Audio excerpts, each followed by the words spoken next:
Hello my YouTube family, welcome to Awaken Tarot with Nikita Tarot reading. ಇದು ಕನ್ನಡ ಒಳಗೆ ನಿಮಗೆ taro ಸಿಗ್ತಾ ಇತ್ತಿಲ್ಲಿ. So ಇವತ್ತಿನ ಟಾಪಿಕ್ ಏನಂತಂದ್ರೆ current feelings of your person. ನಿಮ್ಮ ವ್ಯಕ್ತಿಯ ಪ್ರಸ್ತುತ ಭಾವನೆಗಳು ಇವತ್ತಿನ ದಿನ ಏನದಾವ ಅಂತ ನೋಡೋಣ ಅಂತ. ಕರೆಂಟ್ ಫೀಲಿಂಗ್ಸ್ ಅಂದ್ರೆ ಇವತ್ತಿಂದ ಯಾವತ್ತು ನೋಡ್ತೀರ ಅವತ್ತಿದು collective tarot and timeless tarot. So ನೀವು ಯಾವತ್ತು ನೋಡ್ತೀರ ಅವತ್ತು ನಿಮ್ಗಿದು ರೆಸನೇಟ್ ಆಗ್ತದೆ. ಓಕೆ, ಯೂಟ್ಯೂಬಿಗೆ ಹೋಗ್ರಿ, ಸರ್ಚ್ ಬಾರಿಗೆ ಹೋಗ್ರಿ, ಅವೇಕನ್ ಟ್ಯಾರೋ ವಿತ್ ನಿಕಿತಾ ಅಂತ ಹೊಡಿರಿ. ಕರೆಂಟ್ ಫೀಲಿಂಗ್ಸ್ ಅಂತ ಹೊಡೆದು ಮುಂದೆ ಟ್ಯಾರೋ ಕನ್ನಡ, ಟ್ಯಾರೋ ನಿಕಿತಾ ಅಂತ ಹೊಡಿರಿ, ಅಥವಾ ನಿಕಿತಾ ಟ್ಯಾರೋ ಅಂತ ಹೊಡಿರಿ, ಅವೇಕನ್ ಟ್ಯಾರೋ ಅಂತ ಹೊಡಿರಿ. ಸೊ ನಿಮಗಲ್ಲೇ ನನ್ನ ವಿಡಿಯೋಸ್ ಎಲ್ಲಾನು ಬರ್ತದವು. ಸೊ ಸರ್ಚ್ ಬಾರ್ ಹೋಗಿ ಸರ್ಚ್ ಮಾಡಿ ವಿಡಿಯೋಸನ್ನು ನೋಡ್ರಿ. So current feelings of your person. ಜೈ ಭೈರವಿ ದೇವಿ, ಗುರುಭ್ಯೋ ನಮಃ. ಆ ದೇವಿ ಆಶೀರ್ವಾದ ನಿಮ್ಮೆಲ್ಲರ ಮೇಲೆ ಇರಲಿ.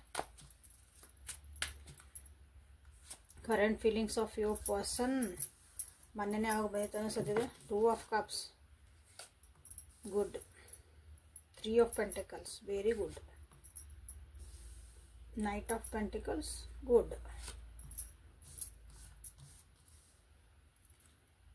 5 of Swords, 3 of Wands, the Lovers. 2 of Cups and Lovers ಬಂದಿಲ್ಲ. Current feelings of your person. ನಿಮ್ಮ ವ್ಯಕ್ತಿ ಪ್ರಸ್ತುತ ಭಾವನೆಗಳು. ಇವತ್ತಿನ ದಿನ ನಿಮ್ಮ ಬಗ್ಗೆ ಏನು ಯೋಚನೆ ಮಾಡ್ತಾರೆ ಅವರು, ನಿಮ್ಮ ವ್ಯಕ್ತಿ ನಿಮ್ಮ ಬಗ್ಗೆ ಏನು ಯೋಚನೆ ಮಾಡ್ತಾರೆ ಅಂತ ಅರ್ಥ ಅದರದ್ದು. ಓಕೆ,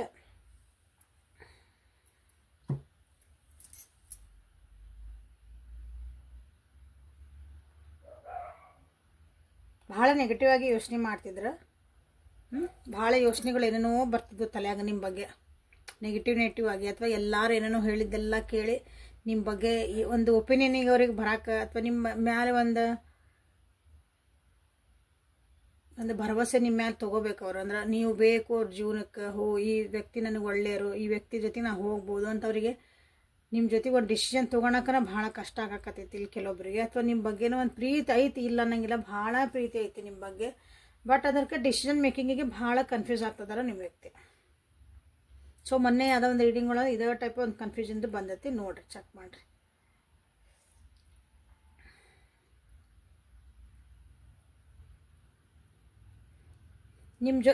ನಿಮ್ಮ ಸಾಥ್ ಅವ್ರಿಗೆ ಬೇಕು ಅವ್ರ ಜೀವನದಾಗ. 3 ನಂಬರ್ ಭಾಳ ಇಂಪಾರ್ಟೆಂಟ್ ಐತಿಲ್ಲ ಈ ರೀಡಿಂಗ್ ಒಳಗೆ. 3 ನಂಬರ್ ಎಲ್ಲಿ ನಿಮ್ಗೆ ಜೀವನದಾಗ ನಿಮ್ಮ ರಿಲೇಷನ್ಶಿಪ್ನಾಗ ಎಲ್ಲಿ ಸೆಟ್ ಆಕತಿ ಅಥವಾ ಎಲ್ಲಿ ಸರಿ ಹೊಂತತಿ ನೋಡ್ರಿ, ಎಲ್ಲಿ ಬರ್ತೈತಿ ಅಂತಂದು. 3 and 6 ಆ್ಯಕ್ಚುಲಿ ಅವು ಆಂಟಿ ನಂಬರ್ಸ್ ಅವು. ಬಟ್ ಆದರೂ ಏನಂದ್ರೆ ಅವು ಬೇಕು ಜೀವನದಾಗ. ಹಂಗೆ ಪ್ಯಾಷನ್ನು ಬೇಕು, ಕಡೆ ನಾಲೆಜು ಬೇಕು. ಹಂಗೆ ವೇಟ್ ಮಾಡ್ತಿದಾರ ನಿಮ್ಮ ವ್ಯಕ್ತಿ ಒಂದು ಒಳ್ಳೆ ಸಮಯಕ್ಕಾಗಿ. ನಿಮ್ಗೊಂದಿನ ಹೇಳ್ಬೇಕವ್ರು, ನಿಮ್ಮ ಜೊತೆಗೆ ಒಂದಿಷ್ಟು ಮಾತಾಡ್ಬೇಕವ್ರು. ಕೆಲವೊಬ್ರಿಲ್ಲ ನಿಮ್ಮ ಜೊತೆಗೆ ಒಂದು ಬಿಸ್ನೆಸ್ ಮಾಡಬೇಕು, ಒಂದೇನೋ ಒಂದು ಟಾಪಿಕ್ಸ್ನ ಅವರು ಡಿಸ್ಕಸ್ ಮಾಡಬೇಕು. ಅದೇ ಎಸ್ಪೆಷಲಿ ನಾವಿಬ್ಬರು ಜೊತೆಗೆ ಹೋಗ್ಬೋದಾ, ಅದನ್ನು ಕೂತ್ಕೊಂಡು ಇಬ್ಬರು ಸರಿ ಮಾಡ್ಕೊಂಡ್ರೆ, ಅದು ಸರಿ ಅಂದ್ರೇನು ಬರೀ ಒಳ್ಳೆ ರಿಲೇಷನ್ಶಿಪ್ ಅಂತನಲ್ಲ, ಅದು ನೀವು ಪಾರ್ಟ್ನರ್ಶಿಪ್ ಒಳಗೆ ಒಂದು ಕರಿಯರ್ ಒಳಗಿದ್ರಿ, ಅಥವಾ ಕರಿಯರ್ ಜೀವನ ಕೆಲಸ ಮಾಡಲಿ ನೀವು ಇದ್ರಿ ಅಂದ್ರೆ, ಸೊ ನಾವಿಬ್ಬರು ಒಂದು ಸೇರಿಕೊಂಡು ಆ್ಯಸ್ ಅ ಟೀಮ್ ವರ್ಕ್ ಆಗಿ ನಾವು ಒಂದು ಕೆಲಸ ಮಾಡಬಹುದಾ ಅಂತನೂ ಹಿಂಗನು ಯೋಚನೆ ಮಾಡ್ತಾರೆ. ಇವತ್ತು ನೋಡ್ತೀರ ಅವತ್ತಿನ ದಿನ ಕರೆಂಟ್ಲಿ. ಸೊ ಕರಿಯರ್ ವೈಸ್ ಸ್ವಲ್ಪ ಭಾಳ ಯೋಚನೆ ಮಾಡ್ತಿದ್ದಾರೆ. ಹಂಗಂತ ಪ್ರೀತಿ ಇಲ್ಲ ಅಂತಲ್ಲ. ಸೊ ಇಲ್ಲಿ ಕರಿಯರ್ ಅಂಡ್ ಪ್ರೀತಿ, ಅಥವಾ ಇಲ್ಲೇ ಎಮೋಷನ್ಸ್ ಅಂಡ್ ಈ ಕಡೆ ಫೈನಾನ್ಸಸ್ ಎರಡೂ ಸ್ವಲ್ಪ ಅವರಿಗೆ ಕನ್ಫ್ಯೂಸ್ ಮಾಡಿಸೋದವು. ಥಾಟ್ ಪ್ರೊಸೆಸ್ ಒಳಗೆ ಸ್ವಲ್ಪ ಅವರಿಗೆ ಕನ್ಫ್ಯೂಸ್ ಅದ. ಅದರ್ವೈಸ್ ನಿಮ್ಮ ಬಗ್ಗೆ ಭಾಳ ಒಂದು ಅಂಡರ್ಸ್ಟ್ಯಾಂಡಿಂಗ್ ಮಾಡ್ಕೋಬೇಕು ಅನ್ನೋದೈತಿ. ನಿಮ್ಮ ಬಗ್ಗೆ ಅವ್ರಿಗೆ ಒಂದು ಪ್ರೀತಿ ಐತಿ, ಒಂದು ಸ್ಟೆಬಿಲಿಟಿ ಬರ್ಬೇಕಂತ ಐತಿ. But still they are waiting. ಅವರು ಒಂದು ಸಮಯ ಬರಲಿ, ನಂದು ಒಂದು ಸಮಯ ಬರಲಿ ಅಂತ ಕಾಯ್ತದಾರ. ಅದನ್ನು ಹಿಂಗೆ ಬಂದು ಪಟ್ ಹೇಳಿದೆ ಮಾಡಿದೆ ಅಂತಲ್ಲ. ಯಾಕಂದ್ರೆ ಅವರಿಗೆ ಕನ್ಫ್ಯೂಷನ್ಸ್ ಇರೋದ್ರಿಂದ ಅದನ್ನು ನಿಮ್ಮ ಜೊತೆಗೆ ಮಾತಾಡ್ಬೇಕು. ಅವ್ರು ಫಸ್ಟ್ ಕೂತ್ಕೊಂಡು ಮಾತಾಡ್ಕೊಂಡು ಅದನ್ನು ಕ್ಲಾರಿಟಿ ಮಾಡ್ಕೊಂಡು ಸರಿ ಮಾಡ್ಕೊಂಡು ಮುಂದೆ ಹೋಗ್ಬೇಕಂತ ಅವರಿಗೆ ಅನಿಸ್ತತಿ. ನೆಕ್ಸ್ಟ್ 48 hours ಅಲ್ಲ currently. Okay, current rate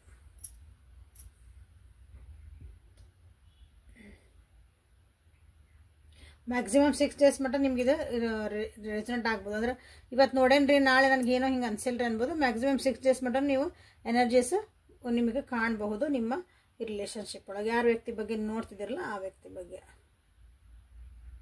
so ಇಲ್ಲಿ ನನಗೆ ಕಾಣ್ತಿರೋದ್ ಪ್ರಕಾರ ಒಂದು ಪ್ರೀತಿ, ಪ್ರೇಮ, ವಿಶ್ವಾಸ, ಟೀಮ್ ವರ್ಕು, ಅಂಡರ್ಸ್ಟ್ಯಾಂಡಿಂಗು, ಇನ್ನೂ ಒಂದು ಅಭಿವೃದ್ಧಿ ಹೊಂದಬೇಕು ಈ ರಿಲೇಷನ್ಶಿಪ್. ಅಥವಾ ನೀವು ಆಲ್ರೆಡಿ ನೀವು ಕಪಲ್ಸ್ ಆಗಿದ್ರಿ ಅಥವಾ ಆಲ್ರೆಡಿ ನೀವು ಕಮಿಟ್ಮೆಂಟ್ ಒಳಗಿದ್ರಿ, ಜೊತೆಗಿದ್ರೆ ಇದನ್ನ ನಾವು ಹೆಂಗೆ ಮತ್ತೆ ಚೆನ್ನಾಗಿ ಮಾಡ್ಕೊತ ಹೋಗ್ಬೇಕು. ಈ ರಿಲೇಷನ್ಶಿಪ್ ಚೆನ್ನಾಗಾಗಬೇಕು, ಪ್ಲಸ್ ನಿಮ್ಮದು ಜೀವನನೂ ಚೆನ್ನಾಗಾಗಬೇಕು. ಮಟೀರಿಯಲಿಸ್ಟಿಕಲಿ ಅಂದರೆ ನಾವು ಹೆಂಗೆ ದುಡ್ಡು ಮಾಡ್ಕೋಬೇಕು, ನಾವೇನು ತೊಗೋಬೇಕು, ಏನು ಮಾಡಬೇಕು, ನಮ್ಮದು ಒಂದು ಮುಂದಿನ ಫ್ಯೂಚರ್ ಪ್ಲ್ಯಾನ್ ಏನಿರಬೇಕು ಅದ್ರ ಬಗ್ಗೆ ಎಲ್ಲನೂ ಅವರು ನಿಮ್ಮ ಬಗ್ಗೆ ಅಂದರೆ ನಿಮ್ಮ ಜೊತೆ ಕುಂತು ಮಾತಾಡಬೇಕು, ನಿಮ್ಮ ಜೊತೆಗೆ ಒಂದು ಕನ್ಸರ್ನ್ ತೊಗೋಬೇಕು. ಯಾಕಂದ್ರೆ ನೀವಿಲ್ಲ ಅಂದ್ರೆ ಅವರಿಗೆ ಜೀವನ ಇಲ್ಲ ಅಂತಲ್ಲ, ನೀವಿಲ್ಲ ಅಂದರೆ ಮತ್ತೊಂದು ಸ್ವಲ್ಪ ಮತ್ತೆ ಬೇರೆ ಪ್ಲ್ಯಾನ್ಸ್ ಹಂಗೆ. ಯಾಕಂದ್ರೆ ಯಾರಿಲ್ಲ ಅಂದ್ರೆ ಎಲ್ಲರ ಜೀವ ನಡೀತೈತಿ. ಓಕೆ, ಯಾರಿದ್ರೇನು ಬಿಟ್ರೇನು ಜೀವ ನಡೀತೈತಿ, ಹೆಂಗಾರ ನಡೀತೈತಿ, ಖುಷಿಯಾಗಿರಲಿ ಒಟ್ಟು ನಡೀತೈತಿ. ಓಕೆ, ಸೊ ಇಲ್ಲಿ ನಿಮ್ಮ ಜೊತೆಗೆ ಒಂದು ಕೊಲಾಬ್ರೇಷನ್ ಬಂದರೆ ಕನ್ಫ್ಯೂಷನ್ಸಿಗೂ ಅವ್ರಿಗೆ ಒಂದು ಇಲ್ಲಿ ಆನ್ಸರ್ ಸಿಗಬಹುದು ಅವರಿಗೆ. ಇದನ್ನೆಲ್ಲ ಯೋಚನೆ ಮಾಡ್ತಿದ್ರೆ ನಿಮ್ಮ ವ್ಯಕ್ತಿ ಕರೆಂಟ್ಲಿ ಪ್ರಸ್ತುತವಾಗಿ ನೀವು ಯಾವತ್ತು ನೋಡ್ತೀರ ಅವತ್ತಿನ ದಿನ. ಸೊ 2 ಆಫ್ ಕಪ್ಸನ್ನು ನೀವಿಲ್ಲೇ ಕ್ಲೇಮ್ ಮಾಡಿರಿ, ಲವರ್ಸ್ ಕ್ಲೇಮ್ ಮಾಡಿರಿ, 3 ಆಫ್ ವಾಂಡ್ಸ್ ಮಾಡಿರಿ, 3 ಆಫ್ ಪೆಂಟಿಕಲ್ಸ್ ಮಾಡಿರಿ. ಸೊ ಎಲ್ಲನೂ ಇಲ್ಲೇ ಅದರ್ ದೆನ್ 5 ಆಫ್ ವಾಂಡ್ಸ್ ಎಲ್ಲ ಚಲೋನ ಕಾಡದವ. ಕಾರ್ಡ್ ಚಲೋ ಅದಾವ, ನಿಮ್ಗೆ ಹೇಳ್ತಿರೋದ ವಿಷಯಗಳನ್ನ ಚಲೋನ ಅದಾವು, ಅಂದ್ರೆ ನಿಮ್ಗೆ ಒಳ್ಳೇದಾಗುವಂತನ. So current feelings of your person. Like ಮಾಡಿ, ಶೇರ್ ಮಾಡಿರಿ, ಸಬ್ಸ್ಕ್ರೈಬ್ ಮಾಡಿರಿ. Calling your soulmate. ಸಿ, ಯಾಕಂದ್ರೆ ಇಲ್ಲಿ ಕುಂತು ನಿಮ್ಗೆ ಸೋಲ್ಮೇಟ್ ಅನ್ನಿಸ್ತದ್ರಿ ನೀವು. ಯಾಕಂದ್ರೆ ಇಲ್ಲಿ 2 ಕಾರ್ಡ್ ಬಂದವು. ಸೋಲ್ಮೇಟ್ ಅನ್ನಿಸ್ತೀರಿ ನೀವು, ಇವರಾಗ ಇರ್ಬಹುದು, ನನಗೆ ನನ್ನ ಜೀವನದ ಸಂಗಾತಿ ನೀವೇ ಇರ್ಬೋದು. ಅಥವಾ ಸೋಲ್ಮೇಟ್ ಅಂದರೆ ಓನ್ಲಿ ಫಾರ್ ಸಂಗಾತಿ ಅಂತ ಇರಲ್ಲ, ಅದನ್ನ ತಿಳ್ಕೊಳ್ರಿ. ನೀವಂದ್ರೆ ಮದುವೆ ಆಗೇ ಹೋಗ್ಬೇಕು, ನಮ್ದೊಂದು ಅಫೇರೇ ಇಟ್ಕೋಬೇಕು, ಹಂಗಿರಂಗಿಲ್ಲ. ಸೋಲ್ಮೇಟ್ ಅಂತಂದ್ರೆ ನಿಮ್ಮ ಜೀವನಕ್ಕೆ ಒಂದು ಪೂರಕವಾಗಿರೋರು, ಹೆಲ್ಪಿಂಗ್ ಹ್ಯಾಂಡ್ ಆಗಿರೋರು, ಸಪೋರ್ಟಿವ್ ಆಗಿರೋರು, ನಿಮ್ಮ ಉತ್ತರೋತ್ತರ ಅಭಿವೃದ್ಧಿಗಾಗಿ ಅವ್ರು ಇರೋ ಅಂತಾರೆ. ಅವ್ರ ಫ್ರೆಂಡ್ಸು ಆಗಿರ್ಬೋದು, ಫ್ಯಾಮಿಲಿ ಮೆಂಬರ್ಸು ಆಗಿರ್ಬೋದು, ಯಾರೇ ಆಗಿರ್ಬೋದು. ಓಕೆ, ಅಂಥ ವ್ಯಕ್ತಿ ನಿಮ್ಮನ್ನು ಆ ರೀತಿಯಾದಂಥ ಒಂದು ಸೋಲ್ಮೇಟಿಗೆ ಪ್ರೇಯರ್ ಮಾಡ್ತಿದ್ರು, ಅಫರ್ಮೇಷನ್ ಮಾಡ್ತಿದ್ರು, ವಿಜುವಲೈಸ್ ಮಾಡ್ತಿದ್ರು. ನನ್ನ ಒಂದು ಸೋಲ್ಮೇಟ್ ಸಿಗಲಿ ನನ್ನ ಜೀವನದಾಗ, ನನ್ನ ಉತ್ತರೋತ್ತರ ಅಭಿವೃದ್ಧಿಗೆ. ಅಂದ್ರೆ ನನ್ನ ಜೀವನದಾಗ ಮುಂದೆ ನನಗೆ ಹೆಲ್ಪಿಂಗ್ ಆ್ಯಂಡ್ ಹಿಂದೆ ಪ್ರೊಟೆಕ್ಷನ್ ಅಲ್ಲ, ನನ್ನ ಜೊತೆಗೆ ಸಪೋರ್ಟಿವ್ ಆಗಿರಬೇಕು. ಅಂದ್ರೆ ಒಬ್ರಿಗೊಬ್ರು ನೀವು ಸಪೋರ್ಟಿವ್ ಆಗಿರಬೇಕು, ಅದಕ್ಕೆ ಸೋಲ್ಮೇಟ್ ಅಂತ ಕರೀತಾರೆ. ಸೊ ಆ ಅಫರ್ಮೇಷನ್ ಒಳಗೆ ನೀವು ಹೌದನ ಅಂತವ್ರಿಗೆ ಅನ್ನಿಸ್ತಾ ಐತಿ. ನಾನು ಕರಿತಿದ್ನಲ್ಲ, ದೇವ್ರಿಗೆ ಬೇಡ್ಕೊತಿದ್ದೆ ನನ್ನ ಸೋಲ್ಮೇಟ್ ನನಗೆ ಸಿಗಂಗೆ ಮಾಡಪ್ಪ ಅಂದ್ರೆ, ಸೊ ನೀವೇ ಆಗಿರ್ಬೋದು ಅಂತವ್ರಿಗೆ ಅನ್ನಿಸ್ತತಿ. It's safe for you to love. ನಿಮ್ಮ ಜೊತೆಗೆ ಒಂದು ಫ್ರೆಂಡ್ಶಿಪ್ ಮಾಡ್ಬೋದು, ಅಥವಾ ನಿಮ್ಮ ಜೊತೆಗೆ ಒಂದು ಕೊಲಾಬ್ರೇಟ್ ಮಾಡ್ಬೋದು, ನಿಮ್ಮ ಜೊತೆಗೆ ಒಂದು ರಿಲೇಷನ್ಶಿಪ್ ಮಾಡ್ಕೋಬೋದು, ನಿಮ್ಮ ಜೊತೆಗೆ ಒಂದು ಸಂಬಂಧ. ಅದು ಯಾವ ಸಂಬಂಧನ ಅದು ಬ್ರ್ಯಾಕೆಟ್ ಒಳಗೆ ನಿಮ್ಗೆ ಯಾವ್ದು ಬೇಕು ಹಾಕೊಳ್ರಿ. ಸೊ ಇಲ್ಲಿ ಸಂಬಂಧಗಳಂತ ಬಂದಾಗ, ರಿಲೇಷನ್ಶಿಪ್ ಅಂತ ಬಂದಾಗ ಅದು ಯಾರು ಆಗಿರ್ಬೋದು.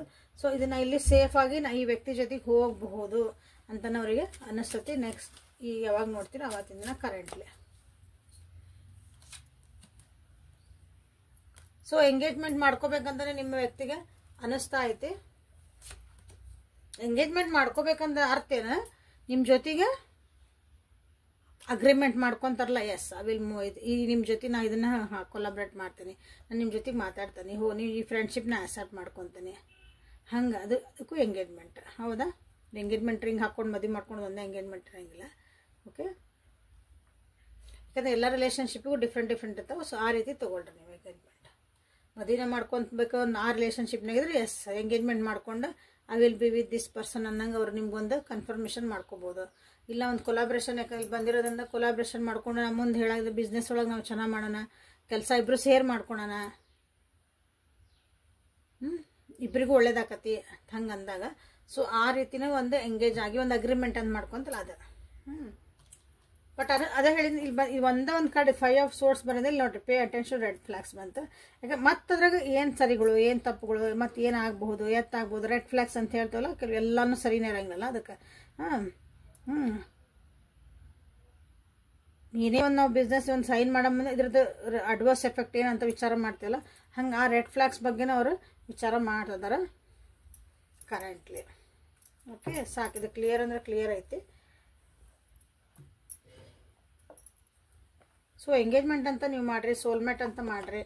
ನಿಮಗೂ ಆ ವ್ಯಕ್ತಿ ಚಲೋ ಅನಿಸಿದ್ರ, ನಿಮಗೂ ಎಸ್ ನಾ ಯಾವ ವ್ಯಕ್ತಿ ಬಗ್ಗೆ ನೋಡ್ತಾ ಇದ್ದೇನೆ ಆ ವ್ಯಕ್ತಿ ನನಗೂ ಒಳ್ಳೆಯ ಅನಿಸ್ತದಾರ, ಅಥವಾ ನಾನು ಜೀವನದಾಗ ಅವ್ರು ಹೋಗ್ಬೋದು, ಅವ್ರ ಜೊತೆಗಿದ್ರೆ ನಾನು ಸೇಫ್ ಫೀಲ್ ಮಾಡ್ತೇನೆ, ಒಂದು ಸೆಕ್ಯೂರ್ ಫೀಲ್ ಮಾಡ್ತೇನೆ ನಿಮ್ಗೆ ಅನ್ಸಿದ್ರೆ ಸೋಲ್ಮೇಟ್ ಎನರ್ಜಿ ಎಂಗೇಜ್ಮೆಂಟ್ ಮಾಡ್ಕೋಬೋದು. ರೆಡ್ ಫ್ಲಾಗ್ಸ್ ಕಡೆ ನೀವು ಲಕ್ಷ್ಯ ಕೊಡಬೇಕು. ಹಂಗೆ ಎಲ್ಲೋ ನಾಲ್ಕು ಚಂದ ಮಾತಾಡಿದ್ರೆ ಅಂದ್ಕೊಂಡು ಹಂಗೆ ಹ್ಞೂ ಅಂತ ಹೊಂದ್ಬಿಡೋದಲ್ಲ. ಸೊ ಇದು ರಿಲೇಷನ್ಶಿಪ್ ಎಲ್ಲಿ ಹೋಗಿ ನಿಂದಿರ್ತೈತಿ, ಮುಂದೆ ಏನೇನು ಪ್ರಾಬ್ಲಮ್ ಬರ್ಬೋದು, ಏನೇನು ಫೇಸ್ ಮಾಡ್ಬೇಕಾಗತ್ತೆ ಎಲ್ಲನೂ ನೀವು ಅದ್ರ ಕಡೆ ಸ್ವಲ್ಪ ಲಕ್ಷ್ಯ ಕೊಟ್ಕೊಳ್ರಿ. ಸೊ ಇವೆರಡನ್ನೂ ನೀವು ಇಲ್ಲಿ ಕ್ಲಿಯರ್ ಮಾಡ್ಕೋಬೋದು. ಸೊ ಗಾರ್ಡಿಯನ್ ಏಜಸ್ ಕಡೆಯಿಂದ ನಿಮ್ಗೆ ಮೆಸೇಜಸ್ ಏನು ಬರ್ತದವು ಅಥವಾ ಏನಾದರೂ ಕ್ವಶನ್ಸ್ ಇದ್ರೆ ಕೇಳ್ಕೊಂಡ್ರೆ ಆನ್ಸರ್ ಏನು ಬರ್ತದ ಅಂತ ನೋಡೋಣ ಅಂತ ಒಂದು 4 ಕಾರ್ಡ್ ತೆಗಿತೇನೆ. ಇಫ್ ಯು ಬಿಲೀವ್, ನೀವು ನಂಬಿದ್ರೆ ಹೇಳಿದೆ, ನಿಮ್ಗೆ ಅನ್ಸಿದ್ರೆ ಹೋಗ್ರಿ ಅಂತ ಮುಂದೆ ಹೇಳಿದೆ. ಸೊ ಇವೇ ಮಾಡ್ಕೊಳ್ರಿ ಅಂತ. ಯಾಕಂದ್ರೆ ನೀವು ಅವ್ರು ಹೆಂಗೆ ನಿಮ್ಗೆ ಎಲ್ಲ ವಿಚಾರ ಮಾಡ್ಕೊಂಡು ನಿಮ್ಮ ಜೊತೆಗೆ ಒಂದು ಹೆಜ್ಜೆ ಇಡಕ್ಕೆ ನೋಡ್ತಾರೆ, ಹಂಗೆ ನೀವೂ ವಿಚಾರ ಮಾಡಿ ಹೆಜ್ಜೆ ಇಡಬೇಕು. ಅವ್ರೇನೋ ಚಂದ ಮಾತಾಡಿದ್ರು, ಅವ್ರೇನೋ ಒಂದು ಪ್ರೀತಿನ ಮಾತಾಡಿದ್ರು, ಒಂದು 4 ದಿನ ಚಂದ ಇದ್ರು ಅಂದ್ಕೊಳ್ಳಿ, ನೀವು ಎಲ್ಲ ವಿಚಾರ ಮಾಡೋದು ಬಿಟ್ಬಿಡ್ತೀರಿ. ಹೋ ಪ್ರೀತಿ ರೀ ಹೊಂದ್ಬಿಟ್ರಿ, ಹೋ ಕೊಲ್ಲ ಸೈನ್ ಮಾಡಿಬಿಟ್ರೆ ಮುಗೀತು. ಹಂಗೆ ಮಾಡಬೇಡ್ರಿ. ನಿಮಗೆ ಅನಿಸಿದ್ರೆ if you believe they are good, if you believe safe, ನಿಮಗೆ ಅಲ್ಲಿ ಸೆಕ್ಯೂರಿಟಿ ಅನಿಸಿದ್ರೆ, ನಿಮ್ಗೊಂದು ಸಮಾಧಾನ ನೆಮ್ಮದಿ ಇದ್ರೆ, ನಾ ಇಲ್ಲಿ ಹೋದ್ರೆ ನನಗೂ ಒಂದು ಒಳ್ಳೇದಾಕತಿ. ಅದೇ ಸ್ವಾರ್ಥ ಅಲ್ಲ, ಅವ್ರಿಗೆ ನೀವು ಒಳ್ಳೇದು ಮಾಡ್ತಿರ್ತೀರಿ, ನಿಮ್ಗೂ ಅವ್ರು ಒಳ್ಳೇದು ಮಾಡ್ತಾರೆ. ಅದಕ್ಕೆ ಸೋಲ್ಮೇಟ್ ಅಂತೀವಿ. ಹಂಗಿದ್ರೆ ನೀವು ಅವ್ರ ಜೊತೆಗೆ ಹೋಗೋಕೆ ಅಡ್ಡಿಲ್ಲ. Listen to your intuitions. ನೋಡ್ರಿ ಇಲ್ಲಿ ಬಂತಲ್ಲ, ನಿಮ್ಮ ಇಂಟ್ಯೂಷನ್ಸ್ ಏನು ಹೇಳ್ತದೋ ಅದನ್ನು ಕೇಳ್ರಿ ಅಂತ ಹೇಳ್ತಿದಾರೆ. ನಿಮ್ಮ ಒಳ ಮನಸ್ಸು ಏನು ಹೇಳ್ತದೆ, ಅಂತರಾತ್ಮ ಏನು ಹೇಳ್ತದೆ ಅದನ್ನು ಕೇಳ್ರಿ ಅಂತಂದೆ. ಕೆಲವೊಬ್ರಿಗಿಲ್ಲ ವೇಟ್ ಭಾಳ ಅವಸರ ಮಾಡಕ್ಕೆ ಹೋಗ್ಬೇಡ್ರಿ. ಎಲ್ಲ ಡಿಸಿಷನ್ಗೂ ನಿಮ್ಮಲ್ಲಿ ಅಂತರಾತ್ಮ ಏನೋ ಹೇಳ್ತಾ ಐತೆ, ಅದನ್ನು ನೀವು ಕೇಳಕತ್ತಿಲ್ಲ ಅಂದ್ರೆ ಮುಂದೆ ಒಂದು ಡಿಸಿಷನ್ ತೊಗೊಳಕತ್ತೀರಿ. ಆಗಲೇ ಉದಾಹರಣೆ ಹೇಳಿದೆ, ಆಗಲ್ಲ ರಿವ್ಯೂನ್ ಮಾಡಿ ನೋಡ್ರಿ. ಸೊ ವೇಟ್, ಪಾಸ್ ತೊಗೊಳ್ರಿ. ಕನ್ಫ್ಯೂಷನ್ ಆದರೆ ಪಾಸ್ ತೊಗೊಳ್ರಿ. ಓಕೆ, 4 ಕಾರ್ಡ್ ಅಂತ ಹೇಳಿದ್ನಲ್ಲ, ಇನ್ನೊಂದು ಇಟ್ಸ್ ಅಪ್ ಟು ಯು. ನಿಮ್ಗೆ ಏನು ಬರ್ತದೆ ಅಷ್ಟೇ ಹೇಳ್ರಿ, ನಾವು ಮುಂದೆ ತೊಗೊತೀವಿ ಅಂತ ಹೇಳ್ತೀರಿ. ಏನು ರೀಡಿಂಗ್ ಅದೇನೋ ಅದು ಕಮೆಂಟ್ ಮಾಡೋ ಮುಂದೆ ಏನು ತಿಳ್ಕೊಂಡಿರ್ತೀರಿ ನೀವು ಏನೋ ಕಮೆಂಟ್ ಮಾಡ್ತೀರಿ, ಮಾಡಿರಿ, no problem. Again it's up to you. So decision ಏನು ಮಾಡ್ತೀರಿ, ಎಲ್ಲ ಮಾಡ್ತೀರಿ, ಅದೆಲ್ಲನೂ it is up to you. ಇಷ್ಟೆಲ್ಲ ಬಂದಿದ ಮೇಲೆ, ಎಲ್ಲ ಮಾಡಿದ ಮೇಲೆ ರೆಡ್ ಫ್ಲಾಗ್ಸ್ ನೋಡ್ರಿ ಅಂತ, ನೀವು ಬಿಲೀವ್ ಮಾಡಿರಿ, ನಿಮ್ಮ ಇಂಟ್ಯೂಷನ್ ಕೇಳ್ರಿ ಅಂತ, ಸೊ ಪಾಸ್ ತೊಗೊಳ್ರಿ ಅಂತ. ಓಕೆ, ಎಲ್ಲ ಹೇಳಿದ ಮೇಲೂ ಇಲ್ಲ ನಾವು ಹಿಂಗೆ ನಮ್ಮ ಜೀವನ ಹೆಂಗೆ ಮಾಡ್ತೀವಿ ಅಂದ್ರೆ it is up to you ಅಂತ ಬಂದೈತಿ. ಅದಕ್ಕೆ ದೇವ್ರ ಸತಕ್ಕೂ ನಿಮಗೆ ಒಂದು ದಾರಿ ತೋರಿಸ್ಬಿಟ್ಟ, ನಿನಗೆ ಹೆಂಗೆ ಬೇಕು ಹಂಗೆ ಜೀವನ ಮಾಡಂತ. ಓಕೆ, ಸೊ ಇದು ಇವತ್ತಿನ reading. Current feelings of your person, ನಿಮ್ಮ ವ್ಯಕ್ತಿಯ ಪ್ರಸ್ತುತ ಭಾವನೆಗಳು. ನ್ಯೂಮರಾಲಜಿ ಅನಾಲಿಸಿಸ್ ಮಾಡ್ತದಾನೆ. ನಿಮ್ಮ ಡೇಟ್ ಆಫ್ ಬರ್ತ್ ಗೊತ್ತಿದ್ರೆ, ನಿಮ್ಮ place of birth, time of place birth, ಅದರ ಟೈಮ್ ಆಫ್ ಬರ್ತ್ ಎಲ್ಲ ಗೊತ್ತಿತ್ತಂದ್ರೆ, ಸೊ ನಿಮ್ದು ಜೀವನದ ಅಷ್ಟು ನಾವು ಜಾಲಾಡ್ಬೋದು. ಅಲ್ಲೇ ನಿಮ್ಗೆ ಏನು ಕಷ್ಟ ಬರ್ತದವು, ಯಾಕೆ ಬರ್ತದವು, ಹೆಂಗೆ ಇರ್ತೀರಿ, ಏನು ಮಾಡ್ತೀರಿ, ಅದಕ್ಕೆ ಏನು ಪರಿಹಾರ ಮಾಡ್ಕೋಬೇಕು ಎಲ್ಲನೂ ಅಲ್ಲೇ ನಿಮ್ಗೆ ಸಿಗ್ತೈತೆ. ಸೊ ಯಾರು ಅನಲೈಸ್ ಮಾಡ್ಕೋಬೇಕಂತೀರಿ, ನಿಮ್ಮ ಜೀವನದಾಗ ಪರಿಹಾರಗಳು ಮಾಡ್ಕೋಬೇಕಂತೀರಿ, ಸೊ ಅಲ್ಲಿಗೆ ನನಗೆ ಮೆಸೇಜ್ ಮಾಡಿರಿ ವಾಟ್ಸಪ್ಪಿಗೆ. ಸೊ ಅದ್ರ ಮುಂದಿನ ಪ್ರೊಸೆಸ್ ಅಲ್ಲಿಗೆ ಗೊತ್ತಾಗತ್ತೆ. So thank you for being with me. Awaken tarot with Nikhita. ನಿಮಗಿಲ್ಲಿ ಡೈಲಿ ಟ್ಯಾರೋ ಕನ್ನಡ ಒಳಗೆ ಸಿಗ್ತಾ ಐತಿ. ಎಲ್ಲ ನೋಡ್ಕೊಳ್ರಿ, ಕೇಳ್ಕೊಳ್ರಿ, ಅಪ್ಡೇಟ್ ಮಾಡ್ಕೊಳ್ರಿ. ನಿಮ್ಮನ್ನು ನೀವು ಹ್ಯಾಪಿಯಾಗಿ ಖುಷಿಯಾಗಿರೋಕೆ ಟ್ರೈ ಮಾಡಿರಿ. ಇಲ್ಲಿ ಕ್ಲಾರಿಟಿ ಸಿಕ್ಕಿಲ್ಲ ಅಂದ್ರೆ ಪರ್ಸ್ನಲ್ ರೀಡಿಂಗ್ ತೊಗೊಂಡು ಕ್ಲಾರಿಫಿಕೇಶನ್ ಮಾಡ್ಕೊಳ್ರಿ.